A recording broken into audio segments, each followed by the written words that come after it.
밝은 가족 여러분, 한 주간 동안 또 안녕하셨죠? 우리가 6월 셋째나 넷째 주에는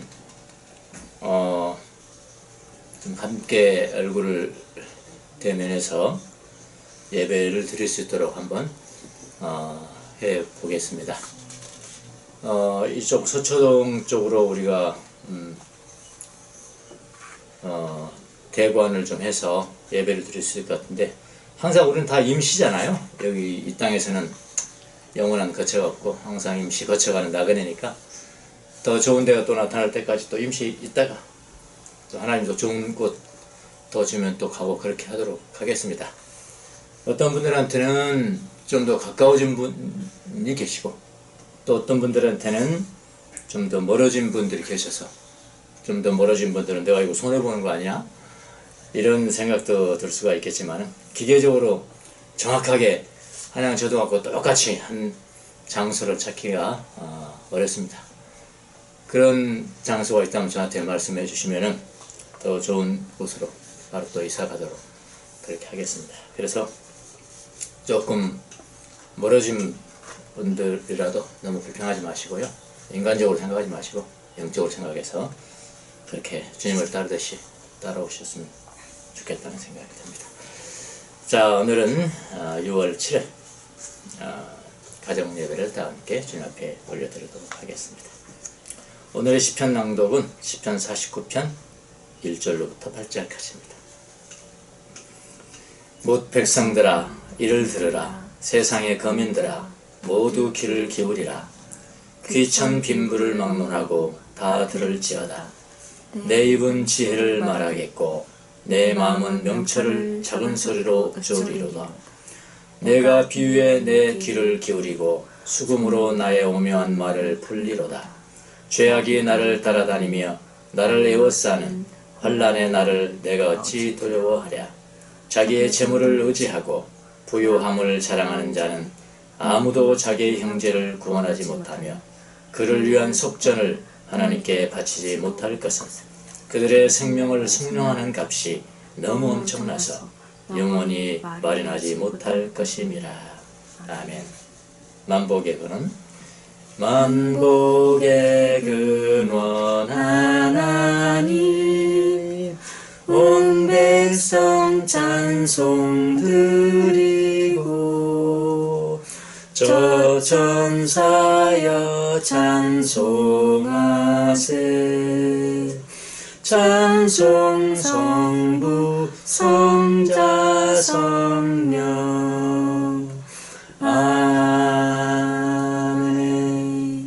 사도신경으로 주님 앞에 신앙을 고백하겠습니다. 나는 전능하신 아버지 하나님 천지의 창조주를 믿습니다. 나는 그의 유일하신 아들 우리 주 예수 그리스도를 믿습니다. 그는 성령으로 잉태되어 동정녀 마리아에게서 나시고 본디오 빌라도에게 고난을 받아 십자가에 못 박혀 죽으시고 장사된 지 사흘 만에 죽은 자 가운데서 다시 살아나셨으며 하늘에 오르시어 전능하신 아버지 하나님 우편에 앉아 계시다가 거기로부터 살아있는 자와 죽은 자를 심판하러 오십니다. 나는 성령을 믿으며 거룩한 공교회와 성도의 교제와 죄를 용서받는 것과 몸의 부활과 영생을 믿습니다. 아멘. 오늘은 우리를 대표해서 원진석 형제님께서 기도해 주시겠습니다. 모든 영광을 받으시기에 합당한 아버지, 우리를 엘로힘, 즉 신이자 아들로 만들어 주시기 위해 말씀으로 이 땅에 내려오셨고 주님께서 오셔서 숨겨진 진리를 드러내 주셔서 감사드립니다. 더욱이 그 진리를 뜻하는 맴과 본다는 것을 뜻하는 아인 두 글자가 합쳐진 암, 백성으로 허락해 주시니 감사합니다. 또한 아버지이신 말씀이 제 신비에 박혔으니 성전이 되었는데도 저는 아직 세상 것에 관심이 너무 많음을 고백합니다. 이런 저에게 아버지의 말씀을 더 담을 수 있도록 허락하여 주시고 온전한 아버지의 아들이 되기를 바랍니다. 사랑하는 밝은 교회 교인들의 마음을 열어주시어 진정한 아버지를 볼 수 있는 아버지의 백성으로 거듭나게 해주세요. 하지만 제 뜻이 아니라 아버지의 뜻대로 하세요. 아멘. 우리의 기도를 들어주소서. 우리의 기도를 들어주소서. 우리의 기도를 들어주소서. 우리의 기도를 들어주소서. 기리에 기리에 엘레이손. 기리에 기리에 엘레이손. 기리에 기리에 엘레이손. 기리에 기리에 엘레이손. 우리의 기도를 들어주소서. 우리의 기도를 들어주소서. 오늘 함께 은혜 받을 하나님의 말씀은 고린도전서 4장 15절로부터 20절까지의 말씀입니다. 하나님의 지혜의 귀를 기울이십시오. 그리스도 안에서 여러분에게 만명의 스승이 있을지 몰라도 아버지는 여럿이 있을 수 없습니다. 나는 그리스도 예수 안에서 복음으로 여러분을 낳았습니다. 그러므로 내가 여러분에게 권합니다. 여러분은 나를 본받는 사람이 되십시오. 이 일 때문에 나는 디모데를 여러분에게 보냈습니다. 그는 주 안에서 사랑하는 신실한 나의 아들입니다. 그는 내가 어디에서나 모든 교회에서 가르치는 대로 그리스도 예수 안에서 살아가는 나의 생활 방식을 여러분에게 되새기게 해줄 것입니다. 그런데 여러분 가운데는 내가 여러분에게로 가지 못하리라고 생각하여 교만해진 사람들이 들어 있습니다. 주께서 허락하시면 내가 곧 여러분에게로 가서 그 교만해진 사람들의 능력을 알아보겠습니다. 그들이 한 말의 시비를 가려볼 생각은 없습니다. 하나님의 나라는 말에 있지 않고 능력에 있습니다. 아멘. 말씀하시는 분은 바로 하나님이십니다.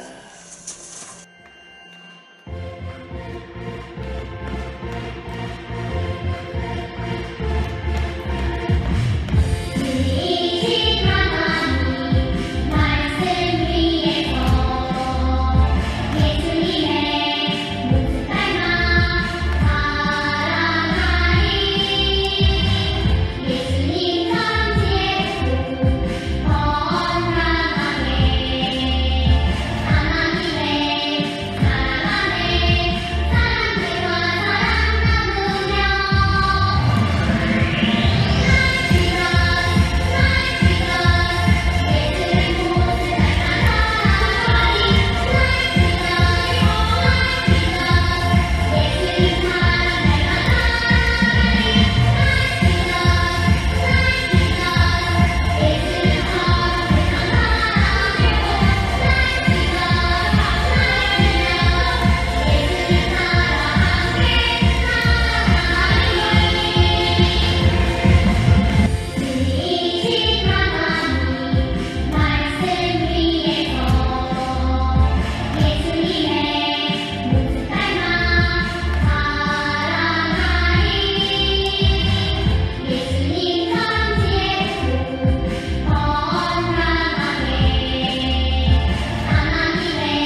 전능하신 나의 주 하나님은 능치 못하실 일 전혀 없네. 우리의 모든 간구도 우리의 모든 생각도 우리의 모든 꿈과 모든 소망도 신실하신 나의 주 하나님은 우리의 모든 괴로움 바꿀 수 있네. 불가능한 일 행하시고 죽은 자를 일으키시니 그를 이길 자 아무도 없네. 주의 말씀을 의지하여 깊은 곳에 그물 던져 오늘 그가 놀라운 일을 이루시는 것 보라. 주의 말씀을 의지하여 믿음으로 그물 던져 믿는 자에게 능치 못함 없네.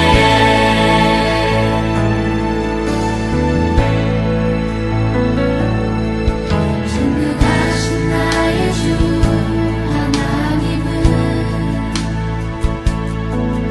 능치 못하실 일 전혀 없네.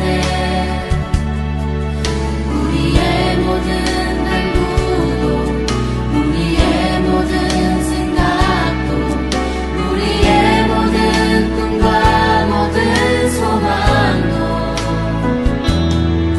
신실하신 나의 주 하나님은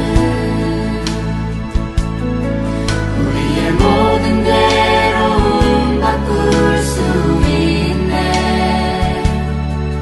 불가능한 일 행하시고 죽은 자를 일으키시니 그를 이길 자 아무도 없네. 주의 말씀을 의지하여 깊은 곳에 그물 던져 오늘 그가 놀라운 일을 이루시는 것 보라. 주의 말씀을 의지하여 믿음으로 그물 던져 믿는 자에게 능치 못함 없네. 주의 말씀을 의지하여 깊은 곳에 그물 던져 오늘 그가 놀라운 일을 이루시는 것 보라. 주의 말씀을 의지하여 믿음으로 그물 던져 믿는 자에게 능치 못함 없네. 믿는 자에게 능치 못함 없네. 믿는 자에게 능치 못함 없네. 믿는 자에게 능치 못함 없네.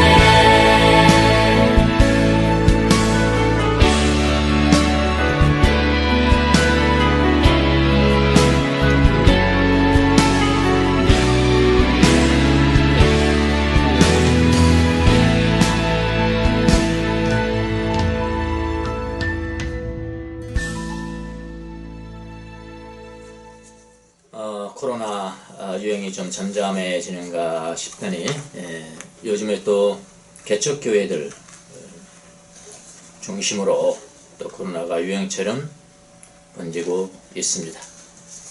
이 시국에 마스크도 안 쓰고 붕해를 했다는 보도를 들었습니다. 또 보았습니다.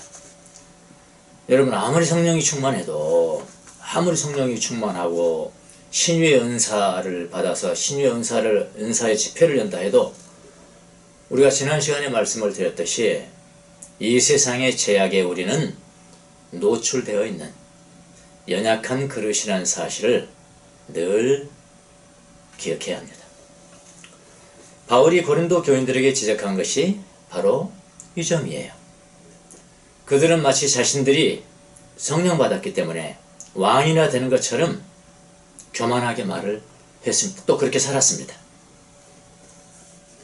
바울이라는 사람은 뭐 사도라고는 하지만은 말에 너무 조용한 거예요. 말을 잘 못한 거예요. 자기들이 따르는 그런 사람들보다도 말에 어눌하고 달변가가 아닌 거예요. 달변가가. 그래서 이 사도야? 사도가 맞아? 이 사도성까지 의심할 정도로 교만과 자랑을 그렇게 많이 했습니다. 심지어 뭐라고 그랬냐면은 바울은 다시는 고린도 교회에 올 수 없다. 다시는 올 수 없다. 라고까지 말했습니다. 그러나 바울은 이렇게 얘기합니다. 아니다. 내 뜻대로 내가 가지는 않겠지만은 하나님이 허락하신다면, 주님이 허락하신다면 나 다시 간다. 다시 간다. 그렇게 말을 합니다. 근데 이번에 내가 갈 때는 내가 너희들 좀 조사를 해봐야 되겠다. 너희들 좀 알아봐야 되겠다. 그런 이야기입니다. 근데 알아볼 때 너희들이 하는 말 별로 나 관심 없어.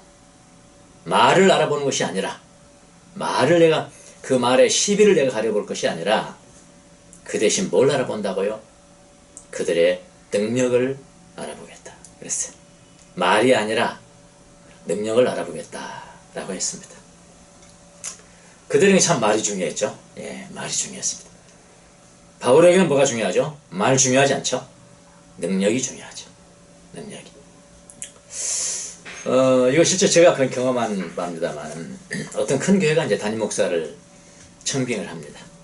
청빙하는데 그냥 청빙하는 거 아닙니다. 여러분. 굉장히 절차가 까다롭습니다. 아예 체크리스트가 딱 있어요. 네. 이거 있으면 이 사람은 몇 점, 여기 있으면 몇 점, 몇 점, 없으면은 뭐 이렇게 이런 식으로 여러분 그럽니다. 그 체크리스트를 제가 청빙하는 절차로서의 체크리스트를 우연히 제가 본 적이 있습니다. 뭐 상담해 주면서 본 적이 있어요. 이제 뭐 담임 목사로 이제 지원을 하잖아요. 지원자들에 대해서 점수를 주는데 이게 쭉 나열되어 있습니다. 그걸 봤단 말입니다. 제가 뭐 예컨대 이런 것들 제로에 미국 유학을 해서 박사학위를 받았다면 10점 그렇게 한국에서 박사학위 받았다면 2점 마이너스해서 8점 이런 식의 예컨대 그런 거. 미국 유학을 해서 박사학위를 받았다면 10점. 그 다음에 설교를 잘하면 9점. 뭐 하면은 몇 점, 뭐 하면은 몇 점. 아니 이런 식이에요. 제가 다 잊어버렸습니다만. 그때 제가 이제 뚜렷하게 기억한 것은 뭐냐면은 그 항목들이 그렇게 많은데 어디를 봐도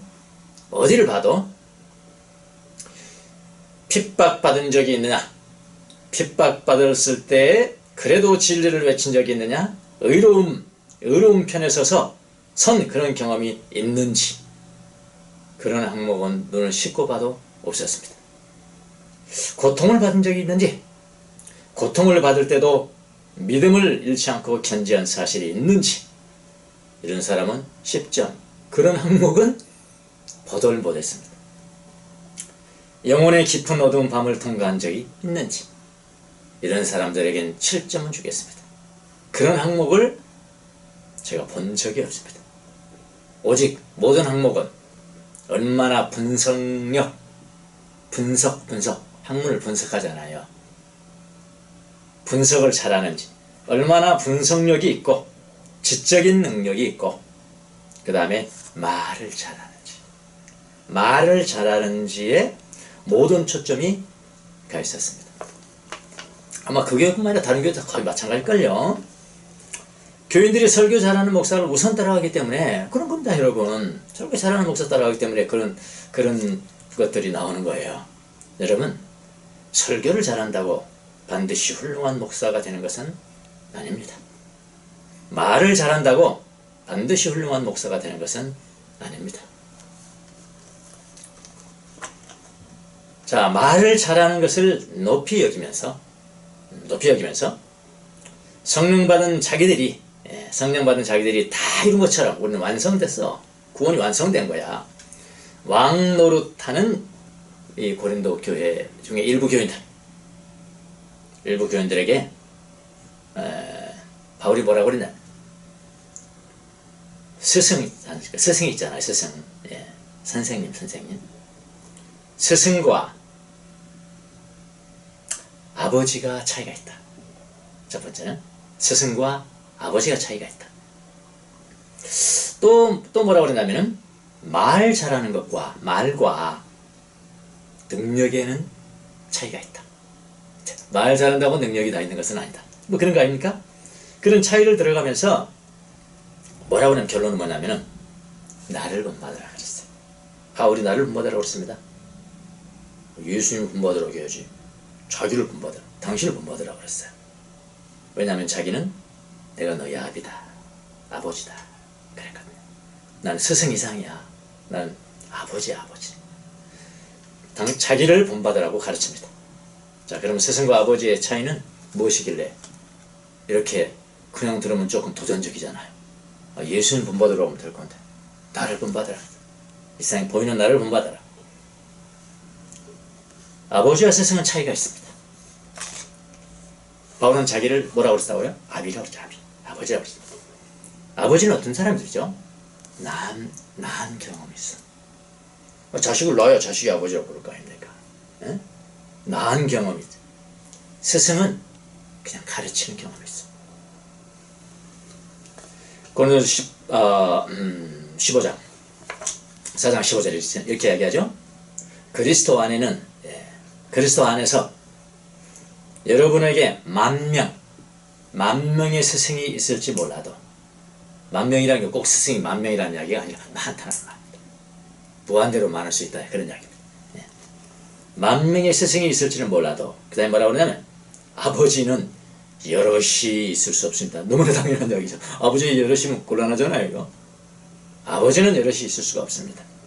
나는 그리스도 예수 안에서 복음으로 어떻게 해요? 여러분을 낳았다 그랬습니다. 낳았다. 복음으로 낳았다. 여러분 그리스도 안에서 그 예수 믿는 사람들의 이야기입니다. 지금 그리스도 안에서 스승은 만 명이래요. 그러니까 만 명이라는 이야기는 많다 그런 이야기입니다. 스승은 많을 수 있다는 것입니다. 이거 가르치고 선생, 저것도 가르치고 스승, 많은 스승이 있습니다. 그러나 아버지는 여럿이 있을 수가 없습니다. 아버지는 한 분이세요. 왜 그럴까요? 아버지는 낳는 분이기 때문에요. 낳는 분이기 때문에. 바울이 왜 고린도 교인들에게 아버지일까요? 바울은 고린도 교회를 처음 개척했습니다. 그 당시 개척 당시만 해도 예수 믿는 사람 하나도 없었어요. 가서 그냥 맨 땅에 헤딩하는 겁니다. 그야말로 예수님 복음 전해서요. 그 사람이 새 사람이 되고 예수님을 전혀 알지 못하는 그들에게 예수님을 전파해서 예수님을 믿게 만들었다니까요. 그걸 뭐라 그러냐? 복음으로 그들을 낳았다. 낳았으면 어떻게 됩니까? 그게 아비예요. 낳았으면 아버지입니다. 고린도후서 5장 17절 이 바울의 말씀입니다. 누구든지 그리스도 안에 있으면 그는 새로운 피조물입니다. 육신의 나음이 아닙니다. 영적인 나음입니다. 영적인 나음도 새로운 나음이에요. 새로운 피조물이라고 그러지 않습니까? 옛것은 지나갔습니다. 보십시오. 나는 새 것이 됐습니다. 새로운 피조물이 됐거든요. 그 새로운 피조물이 새로 났다는 거 아닙니까? 복음으로 났다는 거. 그래서 아버지죠. 복음으로 났으니까요. 바울이 그들에게 복음을 전해서 새로운 피조물로 태어나게 했다는 겁니다. 그래서 바울은 말합니다. 나는 너희들에게 아비다. 아버지다. 여러분 아버지와 스승의 차이가 무엇입니까? 여기 스승에 해당하는 헬라어가 가정교사라는 이야기입니다. 튜터. 가정교사라는 이야기예요. 몽학선생 뭐 이렇게 표현하기도 하고요. 가정교사는 아비는 아닙니다. 아비는 아니에요. 주어진 주제에 따라서 가르치는 교사일 뿐입니다. 그래서 가정교사는 자기가 가르치는 사람이 잘못됐을 때 뭐 가슴 아파할 수도 있겠지만은 가슴 아파할 필요가 없습니다. 왜? 그냥 스승이니까. 가슴 아파할 필요가 없어요. 학생들을 바라보면서 본성적으로 우러나는 애정이 있습니다. 부성애라고 합니다. 본성적으로 우러나오는 애정을 갖지 않아도 돼요. 가질 필요도 없고요. 그게 스승이거든요. 그러나 여러분 아버지는 다릅니다. 아버지는 달라요. 자녀들에 대한 본성적인 애정이 있습니다. 애정이 있어요. 그래서 새로운 것을 가르치기보다는 가치 있는 것을 가르치려고 합니다. 스승이야 뭐 이거 스킬 가르쳐서 맞고 인류대학 들어가고 그거 스승 역할입니다. 아버지는 다르단 말이에요. 궁극적으로 새로운 것을 가르치기보다는 가치 있는 것을 가르쳐야 돼. 가치 있는 것. 쉽게 쉬운 것을 가르치기보다는 깊은 것을 알려줘야 돼요. 그게 합이거든요. 지식만을 가르치지 않습니다. 인생을 가르치는 거예요. 그게 합입니다. 그래서 바울은 그들에게 합의인 거예요. 본성적인 애정이 있습니다. 여러분 말로만 가르치지 않습니다. 뭘로 가르칠까요? 삶으로 가르치는 거예요. 무엇이라고 말합니까? 16절에 보면 나를 본받으라 그렇게 이야기를 합니다. 바울의 삶을 당신의 삶을 본받으라고 말합니다. 왜 그러겠어요? 그건 아주 간단해요. 바울이 그만큼 자신 있다는 겁니다. 내 삶은 누구의 삶이라고요? 예수님의 삶이라는 거예요. 그러니까 나를 본받는 것은 곧 누구를 본받는 겁니까? 예수님을 본받는 거랍니다. 예수님을 본받는 것 곧 누구를 본받는 것입니까? 하나님을 본받는 겁니다. 하나님 아버지를 본받는 것입니다. 그래서 바울은 예수님의 삶을 그대로 삶으로 보여주었던 사람이죠. 우리가 이거 자세히 할 수는 없습니다. 그거는 하나하나 따질 수는 없습니다. 요약해서 해보겠습니다. 바울은 예수님처럼 생각했어요. 모든 생각. 예수님처럼 생각했고요. 예수님처럼 말했어요. 예수님처럼 행동을 그렇게 했습니다. 그대로 했습니다. 바울은 예수님처럼 고난당했어요. 고난 안 당해도 되거든요. 고난 당했어요. 달게 당했어요. 예수님처럼 죽었어요. 그렇게 했습니다. 그래서 고린도 교인들이 바울만 본받았더라면 그렇게 교만할 수 없죠. 그렇게 자기들 자랑하지 않았을 것입니다. 이게 바울을 본받는 이야기죠. 자, 여러분 이 세상에 살아가면서 우리는 누구를 본받아야 할까요? 스승은 많다니까요. 1만 스승을 있다니까요. 1만 스승이 아니라요. 그분들에게 지식은 인포메이션을 우리가 받을 수는 있어요. 그러나 우리가 정말로 본받아야 할 사람은 한 분이신 아버지를 본받아야 합니다. 아버지를 본받아야 해요. 네, 아버지는 한 분이시잖아요. 더 깊이 말하면 우리에게는 영적인 아버지, 그 하나님이시죠. 하나님이십니다. 하나님을 가장 본받은 분이 누굴까요? 그분이 예수님이세요. 여러분 바울의 시기에는 신약 성경이 없습니다. 사람들이 그대로 그냥 행동으로 보여줘야 돼요. 이거 성경 우리 지금 같으면 성경 다 이렇게 예수님 이렇게 행동했어요. 예수님 이렇게 행동했어요. 본받으셔야 된다. 그런데 그 당시에는 그런 게 없어. 성경 자체가 없다니까요. 구약 성경만 있다니까요. 내가 행동해 줄게. 내가 행동하는 게 바로 예수님 행동하는 거야. 그러니까 나를 본받으면은 바로 예수님을 본받아요. 이랬던 시대예요. 그 당시에는요. 근데 지금은 그렇지 않죠. 지금은 이제 성경이 있어요. 성경을 보면 예수님의 삶이 다 나와요. 예수님이 어떤 삶을 살아갔는가. 그러니까 1만 스승이 아니라 우리가 본받을 분은 한 분, 아버지를 본받아야 되는데 아버지는 한 분이시고 하나님이시고 하나님을 가장 본받은 분이 누구냐? 그분은 예수님이시란 말이죠. 성경이 다 나와 있어요. 바울의 시기에는 성경이 없었습니다만 지금은 예수님에 대한 행적을 모두 기록한 성경이 우리 가까이에 있습니다. 성경만 잘 봐도 우리는 예수님을 본받을 수가 있습니다. 그래서 우리의 삶 가운데 항상 물으셔야 돼요. 예수님을 어떻게 하셨을까요? 예수님을 어떻게 하셨을까요? 그렇게요. 예수님을 본받아. 자, 우리는 그래서 아버지를 본받아야 된다. 다음으로 말과 능력의 차이가 있다는데요. 말과 능력의 차이를 바울이 이야기를 합니다. 말은 소리예요. 소리. 말은 소리. 능력은 변화입니다. 변화. 트랜스포메이션 그래요. 변화. 능력은 변화시키는 거예요. 자, 4장 17절 그 다음에 19절 두 절 한번 제가 보겠습니다. 17절 이 일 때문에 나는 디모데를 여러분에게 보냈습니다. 디모데를 여러분에게 보냈습니다. 그는 주 안에서 사랑하는 나의 신실한 나의 아들입니다. 디모데를 낳았잖아요. 아들입니다. 그러니까 당신이 가지 못하니까 나를 본받으라고 하면서 자기도 가지 않으면 어떻게 본받습니까? 그 디모데, 역시 다른 신실한 아들은 디모데를 보내는 거예요. 그들에게 보내요. 그가 나의 삶을 생각나게 할 것이다. 그런 이야기입니다. 신실한 나의 아들입니다. 그 다음에 뭐라고 그러냐면 그는 내가 바울이 어디에서나 어떤 지역에서나 그 다음에 모든 교회에서 어떤 지역에 있던 모든 교회에서 가르치는 대로 모든 교회를 다니면서 가르쳤잖아요. 가르치는 대로 그리스도 예수 안에서 살아가는 나의 생활 방식을 여러분에게 되새겨 줄 것입니다. 그러니까 교회 안에서 어떤 삶을 살아야 되는가를 다 가르쳤다는 거예요. 어디에서나 서양에서나 동양에서나 그걸 가르쳤다는 거예요. 한결같은 걸 가르쳤다. 문화에 따라서 어떤 전통에 따라서 달라지지 않는 어떤 규범적인 삶을 가르쳤다는 거예요. 바로 그 삶이 무엇이냐를 디모데가 생각나게 해줄 겁니다. 그런 이야기죠.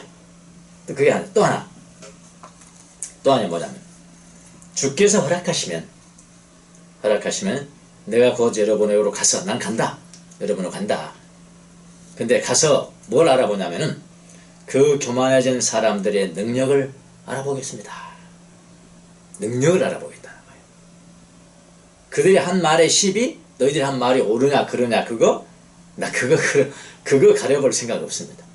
오직 너희들의 능력을 알아보겠다. 이 두 가지 말씀을 드립니다. 하나는 뭐라고요? 교회 안에서 어떤 삶을 살아야 되는가, 내가 생활 양식, 내가 살아가는 방식, 그거는 다 통하는 거야. 예. 아시아에서도 통하고 로마에서 통하고 고린도에서 통하고 그거 가르치고 그래서 나를 본받게 만들고, 두 번째는 뭐 꼭 교회 안에서는 아니지만은 그 능력 받은 사람이 뭐냐, 능력으로 행하는 사람이 뭐냐, 능력을 한번 알아보겠다. 뭐 그런 이야기입니다. 그래서 바울은 고린도 교인들에게 자신을 본받으라고 권하면서 디모데를 보내고 있습니다. 지금 당시에는 바울의 삶이라든가 바울의 행적을 기록한 성경도 책도 없는 시절입니다. 그래서 이렇게 영적인 아들인 디모데를 보내서요, 바울의 삶을 가르치면서 생각나게 하는 거예요. 그때 두 가지라고 그랬죠. 하나는 뭐라고 그랬어요? 교회 생활 방식에 관한 것이에요. 교회 생활 방식. 바로 바울이 여러 교회에서 가르치고 본을 보여준 뭐냐면은 그리스도 예수 안에서 살아가는 나의 생활 방식. 그대로 성경을 제가 읽었습니다. 그리스도 예수 안에서 살아가는 나의 삶의 방식, way of life 그러잖아요. 나의 생활 방식 이거고요. 그러니까 바울이 여러 교회들을 돌아다니면서 가르쳤던 불변합니다. 이거는 불변하는 생활 방식이 있다는 거예요. 그 생활 방식은 문화가 다르더라도 어떤 그 문화적 특성을 초월해서 규범적인 그리스도의 삶의 방식이 있는 거야. 예수 믿는 사람 마땅히 저래야 돼. 예수 믿는 사람 마땅히 저래야 돼. 이런 생활 방식이 있다는 거예요. 예를 한번 들어볼까요? 어떤 나라는 새벽 예배를 중요시 여깁니다. 전 세계적으로 새벽 예배를 중요시 여기는 나라는 어디입니까? 대한민국입니다. 새벽 예배 안 하면 저건 교인도 아니라고 할 정도로 새벽 예배 잘 드리는 사람들은 자부심이 대단합니다. 그 교회에서 제일 무서운 사람이 뭐예요? 새벽 예배 안 받는 권사님이 제일 무섭다는 거예요. 교회에서 제일 무서운 사람. 중요시 여깁니다. 그런데 그거는 모든 나라에 통하는 건 아니에요. 여러분이 다른 나라에 가가지고 우리나라에서 이렇게 새벽 예배를 열심히 하는, 새벽 기도를 열심히 하는 다른 사람들은, 다른 나라 사람들은 안 하는 것을 보면서 이건 믿는 사람들도 아니야 이러면은 곤란합니다. 왜 그런지 아십니까? 새벽 예배를 드리는 것은 어떤 규범적인 그런 가르침은 아니거든요. 변치 않은 가르침. 이게 문화와 나라에 따라 다르단 말이에요. 그 어떤 나라는 새벽 예배 그렇게 중요하지 않습니다. 미국 사람들 새벽 예배 드리는 사람이 누가 있겠습니까, 여러분? 그렇다고 뭐 우리보다 신앙생활 잘 못합니까? 그건 아니거든요. 문화적인 특성이 다른 거죠. 예, 그렇게 보셔야 됩니다. 그러니까 그런 거 말고, 그러니까 바울이 지금 새벽 예배를 반드시 해야 한다고 말하지 않습니다. 그렇게 말하는 성경, 바울이 말한 것은 한 데도 없어요. 예, 그렇게 말하지 않습니다. 바울이 말하는 생활 방식은 그런 것이 아닙니다. 알겠습니까? 그거는 문화에 따라 다른 거예요. 전통에 따라 다른 거예요. 그러나 바울이 말하는 건 그걸 뛰어넘는 어떤 문화에서도 또 초월한, 문화를 초월한 어떤 규범적인 생활 방식이 있다는 거예요. 그러니까 문화적 특수성을 초월한 생활 방식이 있다는 거죠. 지금 우리가 오늘 본문의 말씀에는 기록되지 않았습니다, 여러분요. 그러나 다른 성경들을 우리가 찾아가면서 어느 정도 찾을 수는 있습니다. 예를 들어서 같은 고린도전서 7장 17절에 보면 이렇게 바울이 이야기합니다. 각 사람은 주께서 그에게 나누어 주신 대로 또 하나님께서 그를 부르신 그대로 살아가십시오. 그 다음에 뭐라고 그러냐면 이것이 모든 교회에서 명하는 나의 지시입니다. 그렇죠? 예, 모든 교회는 이렇게 하십시오 라고 하는 것이 이거 하나예요. 그러니까 하나님이 부르신 분량이 다 있다는 것입니다. 모든 사람에게. 그를 부르신 분량이 있고요. 소명이 또 다 다르다는 거예요. 소명이 있는데 그걸 받은 그대로 그냥 평화롭게 살아가는 것이 중요하다. 예, 뭐 특별하게 그냥 행동할 필요 없다. 무슨 말씀이십니까? 하나님 부르신 분량이 있고 하나님이 주신 소명이 있는데 있는 그대로 평화롭게 살아가는 것이 중요하다. 이건 모든 교회에 통하는 겁니다, 여러분요. 이거 생활 방식이에요. 그렇게 하라. 자세히는 시간 관계상 못합니다. 어느 정도만 여러분이 아시면 돼요. 고린도전서 11장 6절에 보면은 뭐라고 그러냐면은 이 문제를 두고 논쟁을 벌이려고 생각하는 사람이 있을지는 모르나 그런 풍습은 우리에게도 없고 하나님의 교회에도 없습니다. 이랬거든요. 예. 나중에 성경 앞뒤를 잘 한번 찾아보세요. 요지는 그런 겁니다. 교회에서 사소한 문제는 논쟁하지 말라. 예. 사소한 문제로 논쟁하지 말라. 왜 그랬을까요? 교회는 평화로워야 된다. 질서가 있어야 된다. 그럼 질서 여기 나오겠죠. 또 한번 찾아보겠습니다. 고린도전서 14장 33절 하나님은 무질서의 하나님이 아니라 무질서의 하나님이 아니라 평화의 하나님이십니다. 그러니까 성도들의 모든 교회에서 그렇게 한 것과 같이 여기까지의 성경이에요. 그러니까 모든 교회에서 내가 이야기했던 것은 교회에서는 어떻게 해요? 평화와 질서입니다. 왜냐? 하나님이 평화의 하나님이고 하나님이 질서의 하나님이라니까. 교회는 질서와 평화가 중요하다. 이런 것들은요 변치 않냐는 생활 양식이에요. 교회 안에서 이거 그렇게 하라, 이거 본받으라, 뭐 그런 이야기입니다. 네. 하나하나 보시기 바랍니다. 둘째로 뭐냐면 하나님이 중요시 여기는 것은 둘째로 바울이 중요시 여기는 것은 뭐냐면은 그 다음에 삶에 관한 것이야. 삶. 아까 그거는 뭐죠? 교회 생활. 이거는 삶입니다. 삶에 관한 것입니다. 그 뭐라고 그러냐면은 말이 아니라 삶은 말이요. 말이 아니라 능력이요. 말은 소리에 불과한 것이고 능력은 사람이 변화되는 거잖아. 뭐 그런 이야기입니다. 바울이 그들에게 다시 한번 갈 때는 그들에게 도달하면 그들을 알아보겠다. 내가 find out. 내가 꼭 찾아낼 거야. 그 사람의 됨됨이를 내가 찾아낼 거야. 꼭 알아볼 거야. 그들을 알아볼 터인데 그들이 벌써 하나님 나라에 도달해서 왕이나 된 것처럼 허황되고 풍선 부풀리듯이 그냥 부풀리는 그런 이야기를 하면서 자랑하고 날뛰는 사람들의 교만하고 허황된 그런 말이 아니고 내가 알아보는 것은 그런 말이 아니고 그들이 과연 하나님 나라의 백성으로 뭐라면은 성령의 능력이 있는지를 알아볼 것이다. 그랬거든요. 이게 삶에 관한 것이거든요. 여러분, 복음이라는 것은요, 언어만이 아닙니다. 복음은 언어와 그 언어를 확증해주는 능력이에요. 이게 복음입니다. 그럼 바울이 말하는 이 능력이 뭔가요? 여러분이 내가 말을 알아볼 것이 아니라 능력을 알아볼 것이다 할 때 가장 먼저 드는 생각이 뭐였나요? 뭐 병 고치는 능력이 있는지, 방언을 하는 능력이 있는지, 뭡니까, 예언하는 능력이 있는지, 뭐 그런 것, 초월적인 은사를 행하는 것이라고 여러분 생각했죠? 그것이 익숙했어요. 우리나라 성도들은 그거 익숙합니다. 그러니까 능력하면 그것만 생각하는 거예요. 네, 여러분, 더 중요한 능력이 있습니다. 복음의 능력은 더 중요한 능력이 있는데요. 더 중요한 능력들이 뭐냐면은, 복음의 능력 가운데 중요한 것은 복음이 도덕적으로 변화시키는 능력이 있다는 겁니다. 여러분, 그러니까 복음을 가진 사람들이 도덕적인 변화가 있느냐 없느냐는 거예요. 도덕적이냐 이 말이에요.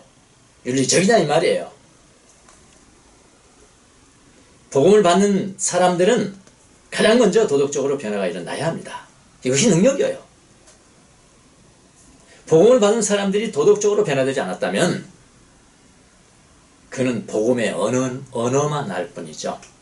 복음의 언어만 알 뿐, 복음의 능력은 모르는 사람들입니다. 그 능력 중에 하나예요. 뭐 이런 능력이, 왜 이런 능력은 테스트하지 않죠? 지도자 뽑을 때. 또 뭐가 있을까요?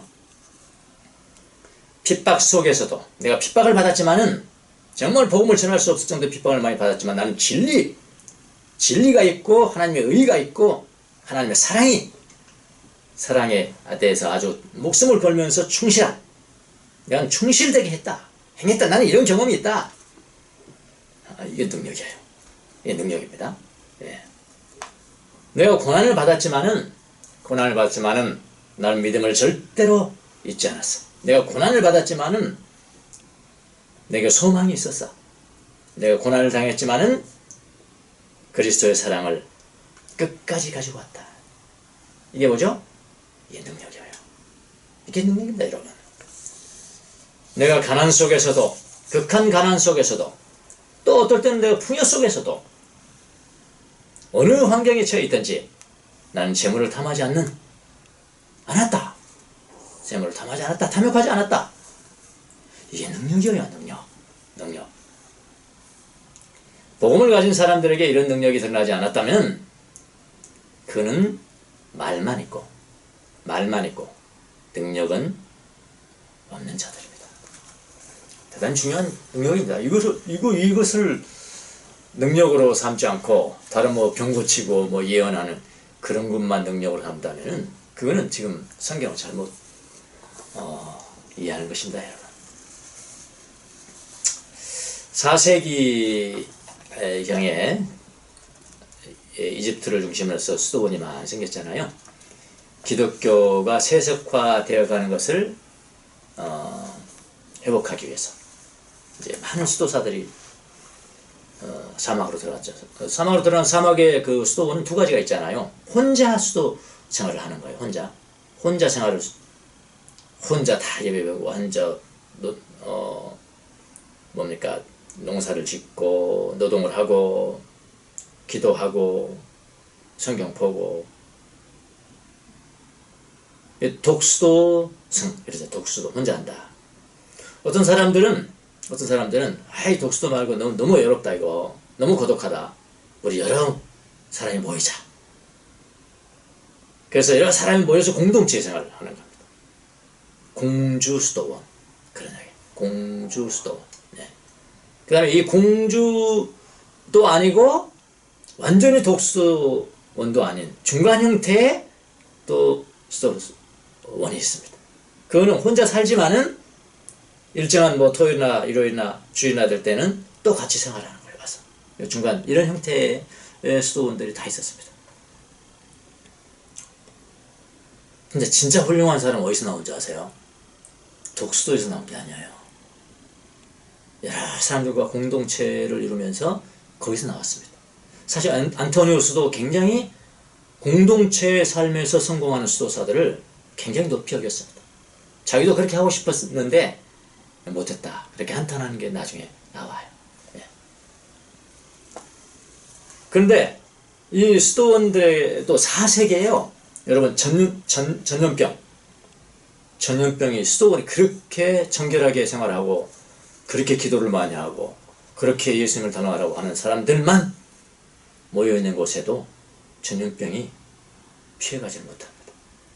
전염병. 그 제가 전염병 나와가지고 그냥 그 당시 전염병은 뭐였지? 코로나 뭐 4인가?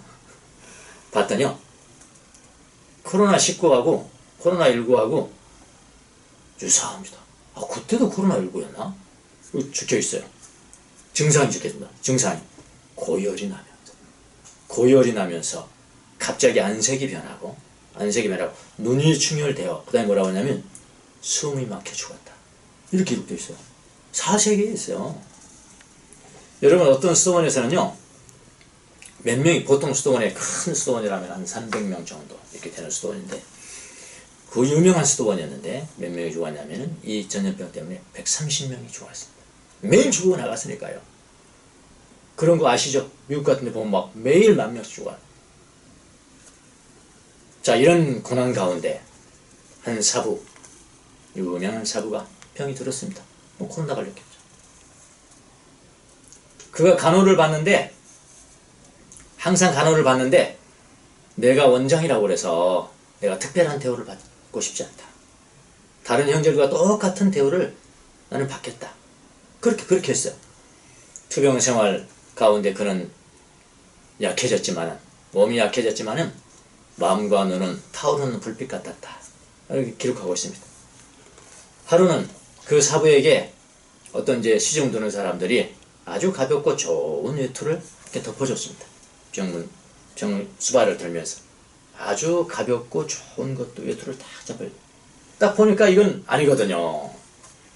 이거는 지금 일반 수도사들이 지금 병환을 앓으면서 대우받는 것과는 전혀 다르거든요.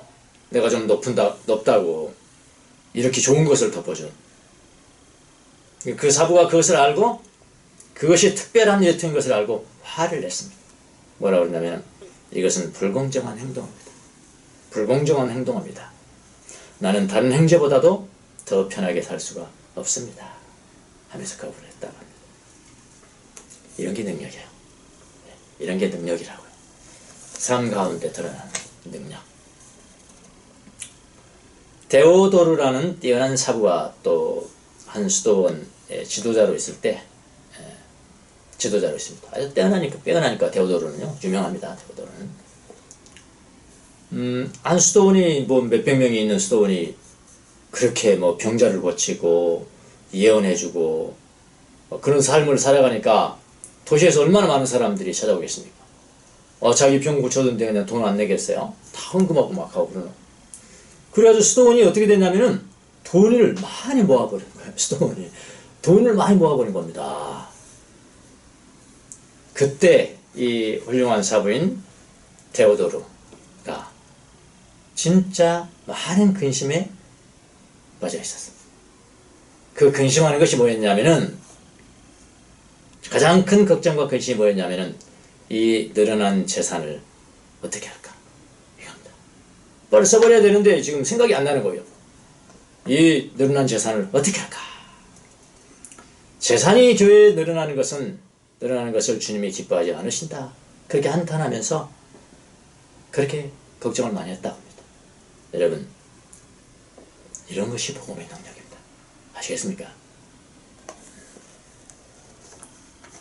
사입이 예언이나 하고 뭐 병자 고친다 치고 저거 하고 사람들을 얼과매고 그것이 능력이 아니고요. 이런 게 능력이라고요. 요즘 교회들의 헌금이 늘어나서 우리 교회의 가장 큰 걱정은 이 늘어난 재산을 어디에다 쓸까? 그런 것입니다. 라고 말하는 교회가 존재합니까?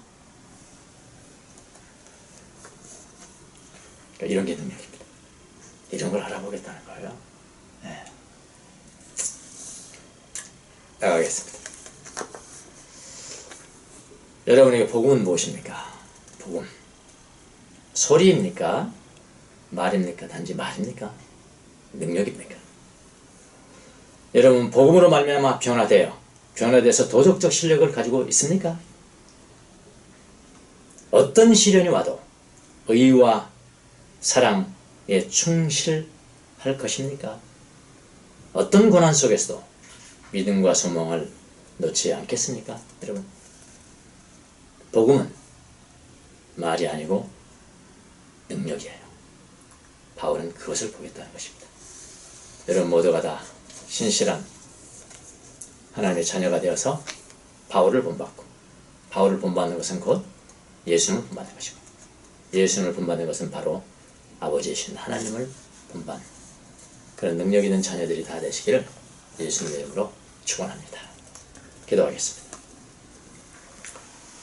하나님, 저희들을 복음으로 낳으시고 하나님의 자녀로 살아갈 수 있도록 은혜를 베풀어 주시니 감사합니다. 복음으로 새로운 피조물이 된 저희들이 도덕적이고 윤리적인 피조물로 새롭게 태어나게 해주셨사오니 도덕적 실력을 갖출 수 있도록 도와주옵시며 어떠한 고난과 어떠한 핍박 가운데서도 믿음, 소망, 사랑을 잃지 않게 도와주시며 그야말로 능력, 복음의 능력으로 살아가는 귀한 종들이 다 될 수 있도록 축복해 주옵소서. 감사하고 예수님의 이름으로 기도합니다. 아멘.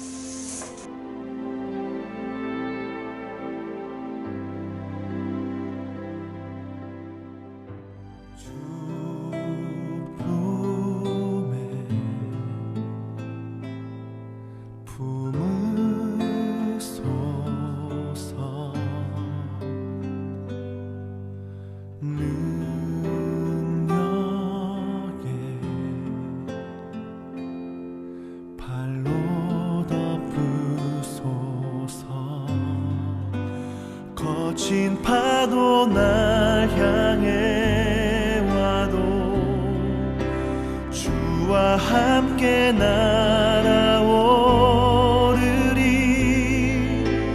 폭풍 가운데 나의 영혼 잠잠하게 주를 보리라.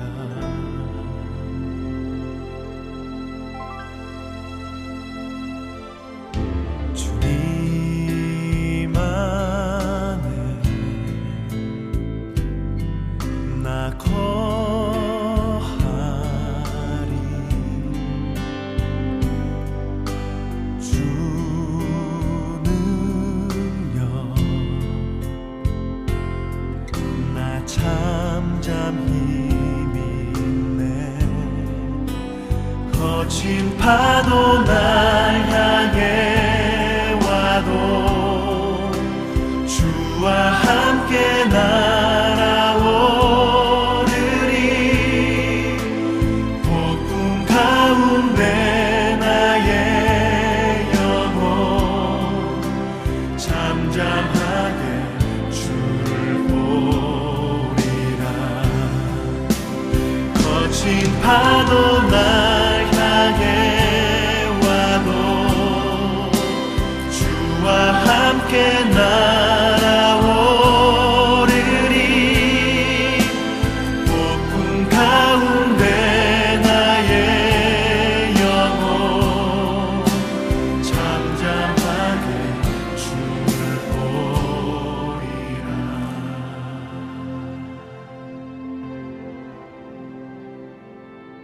주 품에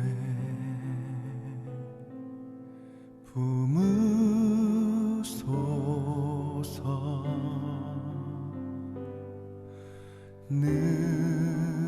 능력에 발로 덮으소서. 거친 파도 날 향해 와도 주와 함께 날아오르리. 폭풍 가운데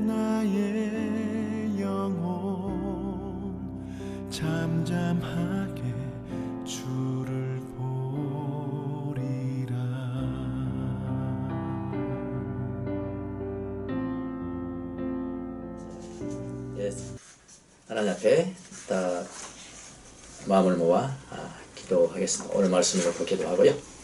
교회 장기를 위해서 기도하고 고통받는 자들을 위해서, 의료진들을 위해서 기도하고 새로이 선택된 유정자들을 위해서 기도하는 시간을 갖도록 하겠습니다.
광고로 우리 홍상아 자매가 셋째 공주를 탄생했는데 여러분 많이 기도해 주시고 그 자녀가 하나님의 뜻 가운데 위대한 하나님의 자녀로 잘 성장할 수 있도록 기도해 주시기 바랍니다.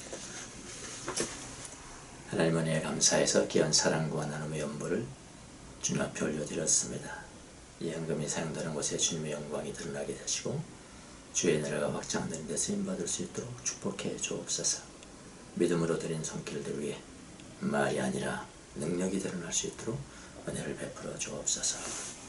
지금은 우리 주 예수 그리스도의 은혜와 하나님 우리 아버지의 무한하신 사랑과 성령님의 이루하심과 교통하심과 감동 감화하심 사랑하는 주의 자녀들 머리 위에 지금부터 영원토록 함께 계실지어다.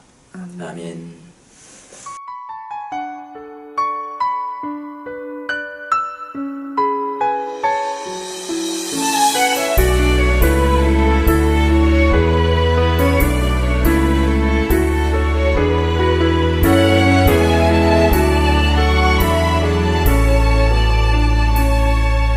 전능하신 나